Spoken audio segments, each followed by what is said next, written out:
ಎಲ್ಲ friends welcome back to my channel. ಎಲ್ಲರೂ ಹೇಗಿದ್ದಾರೆ? ಹೋಪ್ ಎಲ್ಲರೂ ಚೆನ್ನಾಗಿದ್ದಾರೆ ಅನ್ಕೋತೀನಿ. ನಾನು ಕೂಡ ಸೂಪರ್ ಆಗಿದ್ದೀನಿ ಫ್ರೆಂಡ್ಸ್. ಇಲ್ಲಿ ಬೆಳಗ್ಗೆ 5 ಗಂಟೆಗೆ ಎದ್ದು ಲಾಗ್ನ ಸ್ಟಾರ್ಟ್ ಮಾಡೀನಿ. ನೋಡ್ತಾ ಇರ್ಬೋದು ಫುಲ್ ಎಲ್ಲ ಕತ್ಲೆ ಐತಿ ಫ್ರೆಂಡ್ಸ್. ಸಿಕ್ಕಾಪಟ್ಟೆ ಚಳಿ ಐತಿ ಈ ಕಡೆ ಕೊಲ್ಲಾಪುರ ಸೈಡ್ ಅಂತೂ ಹೇಳೋಕ್ಕಾಗತ್ತಿಲ್ಲ ಫ್ರೆಂಡ್ಸ್. ಅಷ್ಟೊಂದು ಚಳಿ ಐತಿ. ಅಂಥದ್ರೊಳಗೆ 5 ಗಂಟೆಗೆ ನೀರು ಬರ್ತಾವೆ. ಯಪ್ಪ, ಈ ಹೆಣ್ಮಕ್ಳು ಯಾರನ್ನ ಬೇಕಾದ್ರೆ ಕಣ್ಣಲ್ಲಿ ಅಂಜಿಸ್ಬಿಡ್ತಾರೆ. ಬಟ್ ಈ ನೀರು ಬೆಳಗ್ಗೆ ಅದು ನೀರು ನೋಡಿದ್ರೆ ನೀರಿಗೆ ನಾವು ಅಂಜಿಬಿಡ್ತೀವಿ ಫ್ರೆಂಡ್ಸ್. ಆ ಥರ ಆಗಿಬಿಡುತ್ತೆ. ಏನೂ ಮಾಡೋಕ್ಕಾಗಲ್ಲ. ಇಲ್ಲಾಂದ್ರೆ ಮತ್ತೆ ನೀರು ಸಿಗೋದಿಲ್ಲ ಅಂತಂಕೇಳಿ 5 ಗಂಟೆಗೆ ಎದ್ದು ನೀರನ್ನ ತುಂಬಿದೆ. ನೀರನ್ನ ತುಂಬಿ ಹಾಗೇ ಇಲ್ಲಿ ನೀರು ಇಟ್ಟೀನಿ ಫ್ರೆಂಡ್ಸ್. ನಮ್ಮ ಮನೆಯವರು ಕೆಲ್ಸಕ್ಕೆ ಹೋಗ್ತಾರಲ್ಲ, ಅವ್ರಿಗೆ ನೀರು ಕಾಯಕ್ಕೆ ಇಟ್ಟೀನಿ. ಭಾಳ ಅಂದ್ರೆ ಸಿಕ್ಕಾಪಟ್ಟೆ ಚಳಿ ಆಗಾಕತ್ತಿತ್ತು ಫ್ರೆಂಡ್ಸ್. ಆ ಟೈಮ್ದಾಗ ಇನ್ನೂ ಹಾಲು ಅಂಗಡಿ ಯಾವುದು ತೆಗ್ದಿರಂಗಿಲ್ಲ ಅಂತ ಕರಿ ಚಹಾ ಮಾಡ್ಕೊಂಡು ಕುಡಿದ್ರೆ ಆಯ್ತಂದ್ರೆ ಬ್ಲ್ಯಾಕ್ ಟೀ ಮಾಡ್ಕೊಂಡು ಕುಡಿಯಾಕತ್ತೀನಿ ಫ್ರೆಂಡ್ಸ. ನೋಡ್ತಾ ಇರ್ಬೋದು. ನನಗೆ ಒಂದು ಕಪ್ ಇಟ್ಟೀನಿ. ಅವ್ರು ಮತ್ತು ಹಾಲು ತಗೊಂಡು ಅವ್ರಿಗೆ ಮಾಡಿಕೊಡ್ಬೇಕಂತ 1 ಕಪ್ ಚಹಾ ಇಟ್ಕೊಂಡಿದ್ದೀನಿ ಫ್ರೆಂಡ್ಸ್. ಹಾಗೆಯೇ ಫ್ರೆಂಡ್ಸ್, ನೀವು ಯಾರೇನೋ ಚಾನಲ್ ಸಬ್ಸ್ಕ್ರೈಬ್ ಆಗಿಲ್ಲ ಪ್ಲೀಸ್ ಸಬ್ಸ್ಕ್ರೈಬ್ ಮಾಡಿ, ಲೈಕ್ ಮಾಡಿ, ಶೇರ್ ಮಾಡಿ, ಕಮೆಂಟ್ ಮಾಡಿ, ವಿಡಿಯೋನ ಕೊನೆ ತನಕ ನೋಡಿ ಪ್ಲೀಸ್ ಸಪೋರ್ಟ್ ಮಾಡಿ ಫ್ರೆಂಡ್ಸ್. ಇವಾಗ ನೋಡಿ ಸಿಕ್ಕಾಪಟ್ಟೆ ಚಳಿ ಐತಿ. ಸ್ವೆಟ್ರ್ ವೇರ್ ಮಾಡಿದ್ದೆ. ಸ್ವೆಟ್ರ್ ಆಮೇಲೆ ಇದು ಮಫ್ಲರ್ ಎಲ್ಲ ಹಾಕ್ಕೊಂಡ್ರೂ ಚಳಿ ಹೇಳೋಕ್ಕೆ ಆಗತ್ತಿಲ್ಲ ಗೈಸ್. ಅಷ್ಟೊಂದು ಚಳಿ ಐತಿ. ಏನು ಮಾಡೋಕ್ಕಾಗಲ್ಲ, ಮಾಡಲೇಬೇಕು. ಬಿಸಿಲಂತೂ ಎಷ್ಟು 11 ಅದು ಹಿಂಗೆ ಬೀಳುತ್ತೆ ಫ್ರೆಂಡ್ಸ್. ಈ ಕಡೆ ಸ್ವಲ್ಪ ಮಳೆ ಜಾಸ್ತಿ ಅಲ್ಲ ಫ್ರೆಂಡ್ಸ್ ಈ ಸೈಡೆಲ್ಲ. ಸೊ ಹಂಗಾಗಿ ಚಳಿನೂ ಜಾಸ್ತಿ ಇರುತ್ತೆ. ನೋಡಿ ಇವಾಗ ಫುಲ್ ಅವರೆಲ್ಲ ಮಲ್ಕೊಂಡ್ಬಿಟ್ಟಾರ. ಇವಾಗ ನಾನು ಸ್ವಲ್ಪ ಫ್ರೆಶ್ ಅಪ್ ಆಗಿ ಚಹಾನ ಕುಡಿದ್ರೆ ಆಯಿತು. ಅಂದರೆ ಸ್ವಲ್ಪ ಚಹಾ ಕುಡಿದ್ರೆ ಏನೂ ಗೊತ್ತಿಲ್ಲ, ಥಂಡಿ ಬಿಟ್ಟು ಹೋಗುತ್ತಂತ ಅಂಕೇಳಿ. ಸೊ ಬ್ಲ್ಯಾಕ್ ಟೀ ಕುಡಿಯಾಕತ್ತೀನಿ ಫ್ರೆಂಡ್ಸ. ಬರೀ ಚಹಾ ಕುಡಿನು ಹಂಗೆ ನನ್ನ ವಿಡಿಯೋಸ್ ಯಾವ ಥರ ಬರತ್ತೆ ಅಂತ ಕಮೆಂಟ್ ಮಾಡಿ ಫ್ರೆಂಡ್ಸ. ಕಂಟಿನ್ಯೂ ವಿಡಿಯೋಸ್ ಹಾಕೋಕ್ಕಾಗತ್ತಿಲ್ಲ ಗೈಸ್, ದಯವಿಟ್ಟು ಕ್ಷಮಿಸಿ. ಹಾಕಬೇಕಂತ ಅನ್ಕೋತೀನಿ, ಹಾಕೋಕ್ಕಾಗತ್ತಿಲ್ಲ. ಅದು ಯಾಕೋ ಗೊತ್ತಿಲ್ಲ ಫ್ರೆಂಡ್ಸ. ವಿಡಿಯೋಸ್ ಅದಾವೆ ಎಡಿಟ್ ಮಾಡೋಕೆ ಯಾಕೋ ನನ್ನ ಮನಸ್ಸಿಗೆ ಬೇಜಾರಾದಂಗೆ ಆಗತ್ತೈತಿ. ಸೊ ಹಾಗಾಗಿ ಬಿಟ್ಟೀನಿ. ಇವತ್ತು ವಿಡಿಯೋನ ಹಾಕಕತ್ತೀನಿ ಫ್ರೆಂಡ್ಸ್. ಪ್ಲೀಸ್ ಸಪೋರ್ಟ್ ಮಾಡಿ. ಇವಾಗ ನೀರು ಕಾಯ್ತು. ಅವ್ರಿಗೂ ಸ್ವಲ್ಪ ನಾಷ್ಟ ಮಾಡಂದಾರ. ಅಡುಗೆ ಏನು ಮಾಡಬೇಡ, ನಾಷ್ಟ ಎಷ್ಟು ಮಾಡಂದಾರ. ಸೊ ಅದಷ್ಟು ನಾಷ್ಟ ಮಾಡಿ ಅವರಿಗೆ.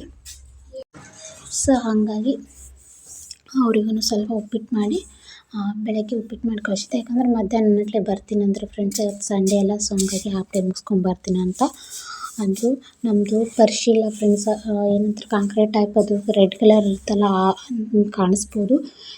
ಈ ಥರ ಐತಿ ಫ್ರೆಂಡ್ಸ್. ಇದು ತೆಳಗೆ ಎಷ್ಟು ಕೋಲ್ಡ್ ಆಗುತ್ತೋ, ಅಲ್ಲಿ ಕಾಲಿಟ್ಟರೆ ಬರ್ತ್ ಮೇಲೆ ಕಾಲಿಟ್ಟೆ ಅನ್ನೋಂಗೆ ಅನಿಸುತ್ತೆ. ಅಷ್ಟೊಂದು ತಂಪಾಗುತ್ತೆ ಫ್ರೆಂಡ್ಸ.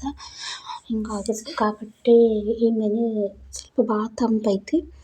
ಅದಕ್ಕೋಸ್ಕರ ಸ್ವಲ್ಪ ನಾವು ಮಾತಾಡುವಾಗ ಅವ್ರಿಗೂ ಸ್ವಲ್ಪ ತಂಪಾಗತ್ತೈತಿ ಫ್ರೆಂಡ್ಸ್. ಏನು ಮಾಡಬೇಕು ಗೊತ್ತಾಗತ್ತಿಲ್ಲ. ನಮ್ಮ ಮನೆಯವರು ನಾಷ್ಟ ಮಾಡಿ ಹೋದರು ಫ್ರೆಂಡ್ಸ್. ಮಧ್ಯಾಹ್ನ ಬಂದು ಅವರು ಫ್ರೆಶ್ ಅಪ್ ಆದರು ವಾಪಸ್. ಭಾಳ ಅವರು ಕೆಲಸ ಮಾಡಿ ಎಲ್ಲ ಮೈ ಎಲ್ಲ ಗಲೀಜಾಗಿತ್ತಂತ. ನಾವು ಅಷ್ಟರಲ್ಲೇ ಅವ್ರು ಸ್ನಾನ ಮಾಡ್ಕೊಂಡು ರೆಡಿ ಆಗೋದ್ರಾಗೆ ನಾವು ರೆಡಿ ಆದ್ವಿ. ಸಂಡೇ ಅಂತೂ ಮನೆಗೆ ಕಾಯಿಪಲ್ಯ ತರಬೇಕಲ್ಲ ಫ್ರೆಂಡ್ಸ್. ಸೊ ಹಂಗಾಗಿ ಮಧ್ಯಾಹ್ನ ಏನೂ ಮಾಡಿರಲಿಲ್ಲ. ಅಂದರೆ ಮ್ಯಾಗಿ ತಿಂದಿದ್ವಿ ನಾನು ಹುಡುಗರು. ಬಟ್ ನಮ್ಮ ಮನೆಯವರು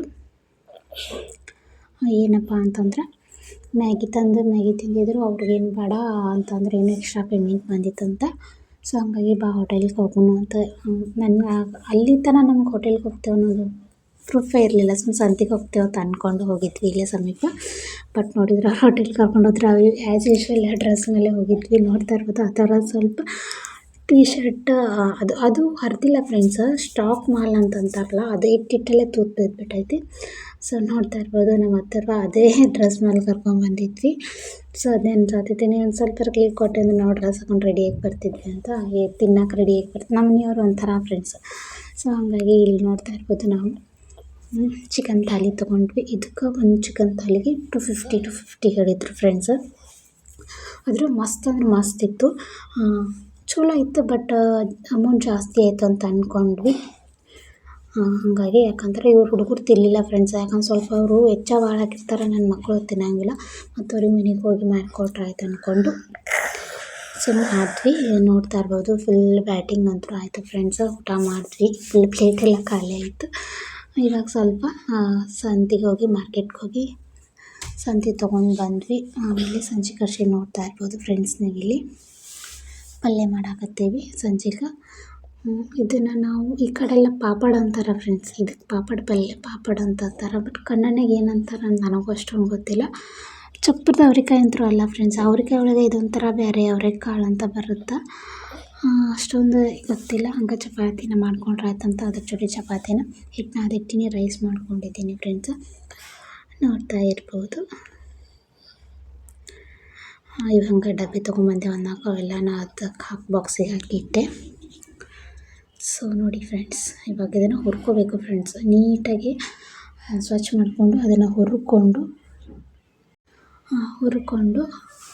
ಸ್ವಲ್ಪ ತಣ್ಣಗಾಗುತ್ತನ್ನು ಬಿಟ್ಟು ಆಮೇಲೆ ಸ್ವಲ್ಪ ಶೇಂಗಾ ಪುಡಿ ಹಚ್ಚಿ ಉಳ್ಳಾಗಡ್ಡಿ ಟಮಾಟಿ ಹಸಿಮೆಣ್ಸಿಕಾಯಿ ಉಳ್ಳಾಗಡ್ಡಿ ಟಮಾಟಿ ಶೇಂಗಾನ ಹಚ್ಚಿ ಪಲ್ಯ ಮಾಡೋದು ಫ್ರೆಂಡ್ಸ್. ಚಪಾತಿ ಕೂಡ ರೆಡಿಯಾಗುತ್ತವೆ.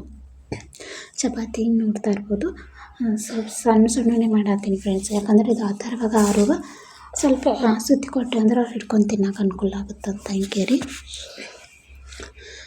ಬಿಸಿ ಚಪಾತಿನೇ ತಿಂದುಬಿಡ್ತಾರೆ ಫ್ರೆಂಡ್ಸ್ ಅವರು. ನಮ್ಮ ಆ ಥರವ ಇಲ್ಲ, ಅವರು ಸ್ವಲ್ಪ ಉಪ್ಪಿನಕಾಯಿ ಹಚ್ಕೊಟ್ರೆ ತಿಂದುಬಿಡ್ತಾನೆ. ಸೊ ಮೆಂತ್ಯ ಪಲ್ಯನೂ ತೊಗೊಂಬಂದಿದ್ವಲ್ಲ ಫ್ರೆಂಡ್ಸ್. ಮೆಂತ್ಯ ಪಲ್ಯ ಸ್ವಲ್ಪ ಮೆಂತ್ಯ ಪಲ್ಯ ಮಾಡಿಬಿಡೋ ಅಂದ್ರೆ ಒಂದೇ ಇತ್ತು ಫ್ರೆಂಡ್ಸ್ ಅದು. ಯಾಕಂದ್ರೆ ಒಂಥರ ಏನೂ ಗೊತ್ತಿಲ್ಲ ಮಾಡತ್ತಂದ್ರೆ ನಾವು 2 ಥರ 3 ಥರ ಪಲ್ಯ ಮಾಡೋದೇ ಇಲ್ಲ ನಾನು. ಮತ್ತು ಮೆಂತ್ಯ ಪಲ್ಯ ಇತ್ತು, ಫ್ರೆಶ್ ಇತ್ತು ಫ್ರೆಂಡ್ಸ್. ಸೊ ಹಂಗಾಗಿ ಫ್ರೆಶ್ ಐತಿ, ಮೆಂತ್ಯ ಪಲ್ಯ ಮಾಡಿದ್ರೆ ಆಯ್ತು ಅಂದ್ಕೊಂಡು ಮೆಂತ್ಯ ಪಲ್ಯನೂ ಸೋಸಿ ತೊಳೆದಿಟ್ಟೀನಿ. ಇಲ್ಲಿ ಮೂಲಂಗಿ ಇತ್ತಲ್ಲ ಫ್ರೆಂಡ್ಸ. ಸೊ ಮೂಲಂಗಿ ಸಾಂಬಾರು ಫ್ರೆಶ್ ಇದ್ದಾಗ ಮಾಡಿದ್ರೆ ಭಾಳ ಚಲೋ ಆಗುತ್ತೆ. ಬ್ಯಾಳೆ ಕುದಿಸ್ಕೊಂಡು ಈ ಕಡೆ ಪಾಪಡ್ ಪಲ್ಯ ಮಾಡಿ ಆಮೇಲೆ ಇಲ್ಲಿ ಮೂಲಂಗಿನ ಫ್ರೈ ಮಾಡಿಕೊಂಡು ಇವಾಗ ಮೂಲಂಗಿ ಸಾಂಬಾರು ಮಾಡ್ತೀನಿ ಫ್ರೆಂಡ್ಸ್. ನನ್ನ ಫೇವ್ರೇಟ್ ಮೂಲಂಗಿ ಸಾಂಬಾರು. ಯಾರಿಗೆಲ್ಲ ಮೂಲಂಗಿ ಸಾಂಬಾರು ಇಷ್ಟ ಅಂತ ಕಾಮೆಂಟ್ ಮಾಡಿ. ಮತ್ತು ಏನಪ್ಪ ಅಂತಂದರೆ ಈ ಮೂಲಂಗಿ ಹಸಿದೇ ತಿನ್ನಬೇಕು ಫ್ರೆಂಡ್ಸ್. ಅಂದರೆ ಮುಳ್ವಾದಿದು ಇದ್ದವರು ಹಸಿದೇ ತಿನ್ನಬೇಕು. ಇದು ದೇಹಕ್ಕೆ ತುಂಬಾ ಒಳ್ಳೆಯದು ಫ್ರೆಂಡ್ಸ್. ಅದ್ರಾಗ ಸ್ವಲ್ಪ ಖಾರ ಇರೋ ಮೂಲಂಗಿ, ಇವು ಇಷ್ಟೊಂದು ಖಾರ ಇರೋಂಗಿಲ್ಲ, ಸ್ವಲ್ಪ ಖಾರ ಸಿಗುತ್ತೆ, ತಿಂದ್ರೇ ಖಾರ ಆಗ್ತದೆ. ಆ ಮೂಲಂಗಿ ಭಾಳ ಬೆಸ್ಟ್ ಫ್ರೆಂಡ್ಸ್. ಇವಾಗೆಲ್ಲನೂ ನೋಡ್ತಾ ಇರ್ಬೋದು ನೀವು. ಬೇಳೆ ಕುದಿಸ್ಕೊಂಡಿದ್ದೆ, ಟೊಮಾಟೊ, ಅರಿಶಿಣ ಪುಡಿ, ಸ್ವಲ್ಪ ಎಣ್ಣೆ ಹಾಕಿ 4 ವಿಸಿಲ್ ಕೂಗಿಸ್ಕೊಂಡಿದ್ದೆ. ಅದನ್ನು ಇವಾಗ ಬೇಳೆ ಹಾಕ್ಕೊಂಡಿದ್ದೀನಿ. ಸ್ವಲ್ಪ ತಿಳಿ ಇರಬೇಕು ಫ್ರೆಂಡ್ಸ್, ಅಷ್ಟೊಂದು ಇದು ಇರಬಾರ್ದು ಸಾಂಬಾರು ಗಟ್ಟಿ. ಸ್ವಲ್ಪ ನೀರು ಹಾಕಿ ಕುದಿಸ್ಕೊಳಕತ್ತೀನಿ ಫ್ರೆಂಡ್ಸ್. ನೋಡ್ತಾ ಇರ್ಬೋದು ಪಳ ಅಂತ ಕುದಿಯಾಕತ್ತೈತಿ.